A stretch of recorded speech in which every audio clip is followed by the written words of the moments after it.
Millions of years after the dinosaurs vanished, a new terror rose with the dawn. The earth itself trembled at its approach. A shadow that cast a pall of fear over an entire continent. Its beak was a weapon of nightmare designed for one purpose: execution. This was the terror bird. For millions of years, it was the undisputed king of South America. In its world, silence was the herald of death. It struck with the speed of a cheetah and the power of a dinosaur. A single devastating blow was all it took.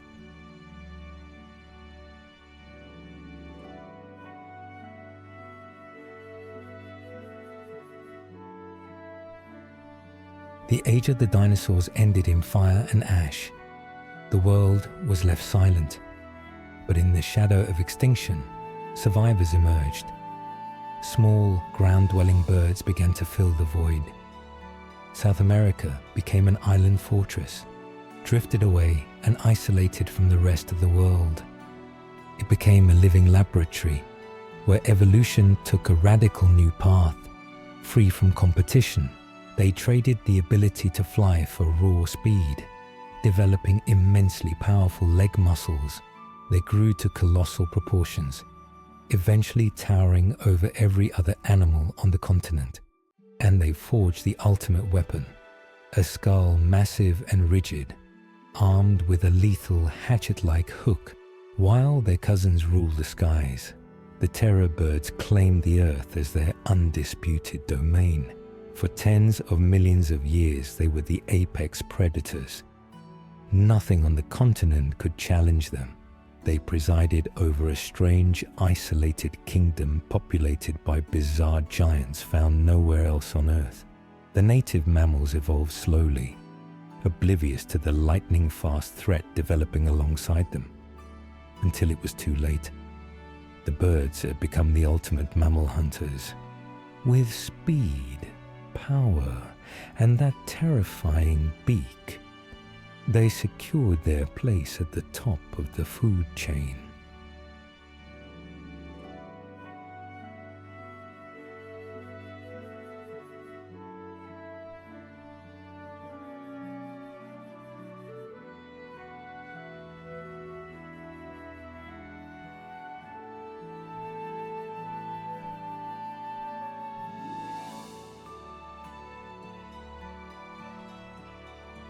Science knows them as the Racidae, the terror birds, a diverse family of carnivorous giants. Their reign was not fleeting. For over 50 million years, they were the undisputed apex predators of their isolated continent.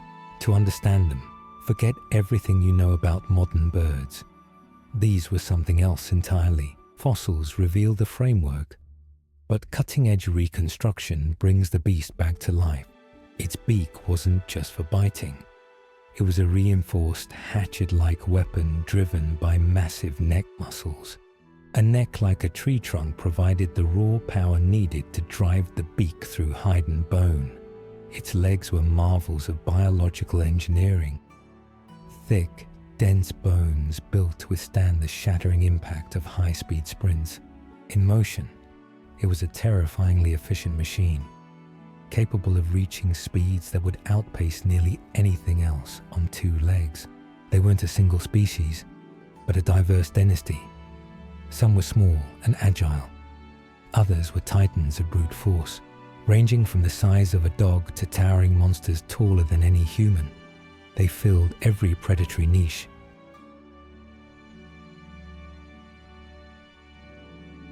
But one form rose above the rest, the ultimate expression of this predatory lineage, a creature defined by its arsenal. Built to strike hard, fast and without mercy. To understand its dominance, we must dissect its design. Every aspect of its anatomy was honed by evolution for a single purpose: the efficient killing of large prey.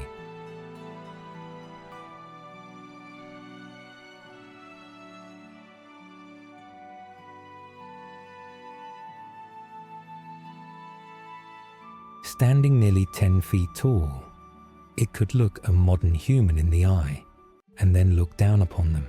Simulations reveal its beak could deliver a downward strike with staggering force, easily shattering bone. This immense striking power was generated by massive neck muscles, acting like a biological pile driver. Its feet were armed with massive curved talons, used to pin struggling victims before the final blow. Despite its bulk, it was a high-speed sprinter, capable of running down some of the fastest animals of its time. While primarily a striker, its beak also possessed crushing power, allowing it to break bones and access marrow. Its wings, reduced to tiny vestiges, were an evolutionary trade-off. Flight sacrificed for terrifying ground dominance. A successful hunt left its mark, a grim reminder of the lethal efficiency of its design.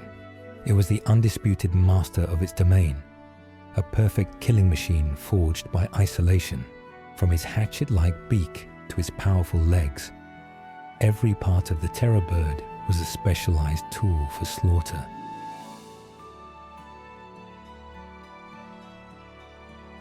Simulations reveal its beak acted like a pickaxe, delivering a downward strike with staggering, bone-shattering force. This immense striking power was driven by massive neck muscles, functioning like a biological pile driver. Its feet were armed with massive curved talons, used to pin struggling victims before the final blow. Despite its enormous bulk, it was a high-speed sprinter, capable of running down the fastest animals of its time. While primarily a striker, its beak also possessed crushing power, allowing it to break heavy bones to access marrow. Its wings, reduced to tiny useless vestiges, were an evolutionary trade-off. Flight sacrificed for terrifying ground dominance. A successful hunt left its grim mark, a visceral reminder of the lethal efficiency of its design. It was the undisputed master of its domain, a perfect killing machine forged by isolation. Their kingdom was the vast South American pampas, an endless ocean of grass that stretched for thousands of miles. In these open plains, it was the undisputed ruler, its towering form visible for miles. It was also a master of ambush, using the forest edge to stalk its prey before launching a lightning-fast attack. Rivers and waterholes were prime hunting grounds, attracting a steady stream of thirsty prey. Its world was defined by dramatic seasonal shifts, from parched droughts to torrential floods. It was a nomadic predator, following the great herds on their seasonal migrations across the continent. Even the most fearsome predators must raise their young. Nesting grounds were carefully chosen and fiercely guarded. Territory was everything. They asserted their dominance through imposing displays and thunderous calls. For the most part, they were solitary giants, patrolling vast territories alone, always watching, always waiting. This was a world that belonged to them for millions of years, a kingdom that seemed eternal. Its territory wasn't just open plains. It mastered dense, unforgiving scrublands where lesser predators couldn't pass. Under the crushing midday sun, even giants had to seek refuge in the shade to conserve energy. Maintaining those immense feathers required frequent dust baths to remove parasites and keep them in prime condition. From baked clay to marshy riverbeds, its massive, scaled feet were adapted to conquer every inch of its domain.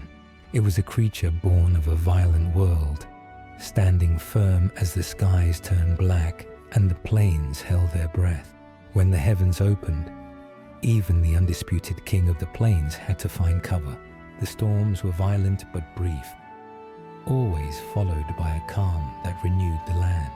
Not every encounter was a hunt. With creatures too large or well-armored to be prey, an uneasy truce was maintained. As day turned to night, the solitary sentinel continued its endless watch over its kingdom. This was a world that belonged to them for millions of years. A kingdom that seemed eternal. Despite its towering height, it was a master of stealth, using the tall savanna grass to become a ghost. For its victims, the first sign of danger was often the last thing they ever saw. The ambush was launched with an explosive burst of speed that few animals could match. Once in the open, it became a deadly race, a test of endurance and raw speed. It used its powerful legs to trip its victim, followed instantly by the lethal strike of its beak. The blow was precise and devastating, designed to end the struggle in an instant. With the kill secured, its hooked beak became a tool for butchery, tearing through hide and muscle. In a land of predators, a kill was never truly safe. It had to be defended with the same ferocity used to make it. While often solitary, evidence suggests they may have occasionally hunted in pairs, using complex cooperative strategies. They were versatile hunters, active throughout the day, but often favoring the low light of dawn and dusk for ambition. But the stakes were high for both sides. Failure was common, and energy was precious. For the prey, a successful dodge meant another day of life. For the predator, it meant a massive expenditure of energy with nothing to show for it. Survival often required patience over speed, waiting for the perfect moment to strike. When the trap was sprung, the end was swift and brutal. A successful ambush meant a high-calorie reward. With minimal energy spent, the business of survival was messy, visceral, and unforgiving. After the feast came the necessary work of maintenance. Keeping those massive feathers clean was vital. A large kill allowed for a period of deep rest, essential for digesting hundreds of pounds of meat. Even the terror of the plains needed sleep, a rare moment of vulnerability in a violent world. But sleep was brief. With the dawn came the renewed demands of hunger and territory. Life at the top was an endless grind of patrolling, hunting, and defending. Always watching, always calculating. There was no room for error. In this unforgiving kingdom, survival was a daily gamble.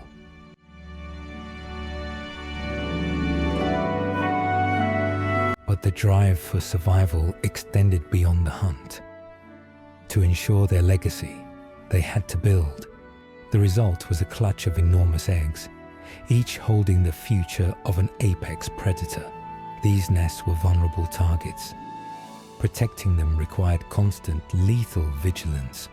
After weeks of incubation, the exhausting struggle to enter the world began. The chicks were born small and vulnerable, dwarfed by the immense power that brought them into existence.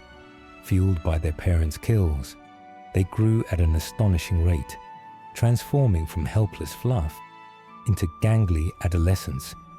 Survival meant mastering speed.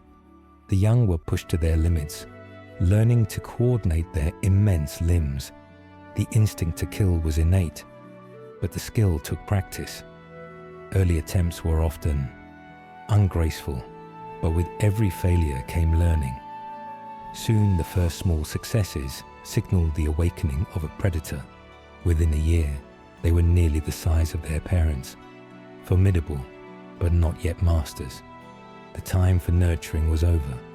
To become an apex predator, it had to claim its own world, alone. For millions of years, this cycle of dominance continued unbroken, until the world itself began to change. But the earth is restless. The warm, stable climate that nurtured the giants began to cool. The lush savannas gave way to harsher, open steppes. The cover they relied on for ambush was vanishing, and with the changing world came a new kind of competition. Efficient, social, mammalian predators from the north. The terror bird was a solitary duelist. It was ill-equipped to handle the coordinated pack tactics of the new arrivals. The ultimate confrontation. The ancient reptilian overlord versus the new mammalian usurper. As the climate cooled, the great slow-moving herds they relied upon began to vanish, victims of the cold and new hunters. Pushed to the margins of their former kingdom, their vast territories shrunk to isolated pockets. Injuries that were once manageable became death sentences in this harder, faster world. Designed for a world of plenty, the giants began to starve in a world of scarcity. Attempts to migrate were met with impassable barriers of ice. There was nowhere left to run. The world had changed. The age of the warm-blooded, fur-covered mammal had truly begun. One by one, the lights went out. The great dynasty of terror birds faded into the mist of time.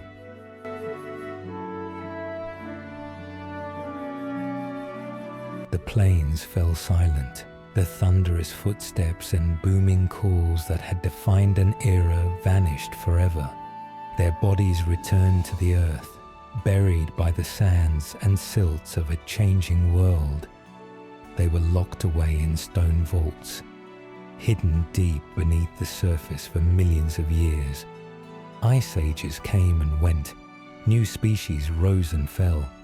The terror birds were forgotten by the living world, until wind and water, the same forces that buried them, began to expose their secrets once more.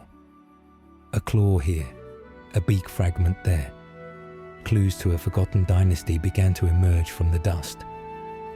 Piece by piece, scientists began the painstaking work of resurrecting the giant. In the lab, the true face of the terror was finally revealed, freed from its stone prison. Through careful study, we began to understand the biomechanics of a creature unlike anything alive today. Today, it stands again, a silent monument to a lost world and a reign that lasted for millions of years. But bones are just a scaffold. The true terror, the living, breathing engine of destruction, exists only in imagination and memory. The story isn't over. In the dust of South America, the quest to uncover their secrets continues today. Modern technology allows us to peer inside their skulls, revealing how they sense their world and plan their attacks. Science provides the bones, but art gives them flesh, feathers, and a face, allowing us to meet the monster. For millions of years, the terror bird was the ultimate expression of avian power, a dynasty of feathers and fear. Their time has passed, but in the echoes of deep time, the terror bird still reigns supreme.